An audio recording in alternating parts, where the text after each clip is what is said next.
शिक्षकाची इन्कम 50-60 हजाराचीच आहे, तर मग मला RCM ची गरज नाही, हा इगो कशासाठी?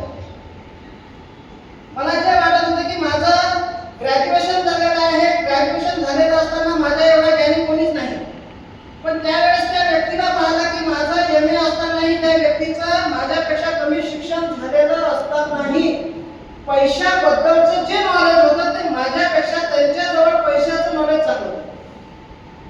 मी एज्युकेशनली साक्षर होतो, पण इकॉनॉमिकली साक्षर ते मला दिसतं. त्यावेळेस मला लक्षात आलं की काय हे सिस्टम असं आहे की इथं आपल्यापेक्षाही चांगल्या क्वालिटीची लोक, मला फक्त इतिहास, भूगोल, सायन्स, मराठी, हिंदी, जिओग्राफी यांचं नॉलेज होतं, पण जीवनात ज्या गोष्टीची खरी गरज आहे, ज्याच्यामुळे आपले बरेचसे कामं अडू शकतात, तो म्हणजे पैसा, याचं नॉलेज त्या व्यक्तीकडे बघितल्यानंतर, त्यांच्या काही गोष्टी ऐकल्यानंतर असतं.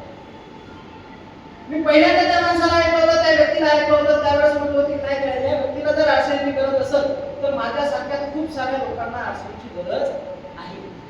आणि योगायोगानं मला त्या व्यक्तीला ऐकण्यासाठी उमरकडून पुसता यावं लागलं होतं. आज ती सुरुवात आहे, तीच व्यक्ती आज पुसतवती आहे. तर तुम्हाला अशा व्यक्तीला बघायला किंवा त्यांच्या काही गोष्टी ऐकायला आवडतात की ज्यांच्याजवळ पैशाचं नॉलेज चांगल्या प्रकारे आहे, जे नॉलेज तुम्हालाही मिळू शकते. मी ज्यावेळेस रिच डॅड पुअर डॅड पुस्तक वाचलं, त्यावेळेस पैशाचं नॉलेज असणं का गरजेचं आहे मला त्यावेळेस कळलं. 40 वर्षापर्यंत पैशाचं नॉलेज जे मला कळालं नाही ते रिच डॅड पुअर डॅड या पुस्तकातून कळालं. तर असं नॉलेजची एक झलक, ते सगळं काही आपल्याला सांगणार नाही, पण एक झलक तुम्हाला देऊ शकतात. तर आपल्या सगळ्यांच्या जोरदार टाळ्यांमध्ये मी रिस्पेक्टेड सुरेश दहातोंडे सर यांना विनंती करतो की त्यांनी स्टेजवर येऊन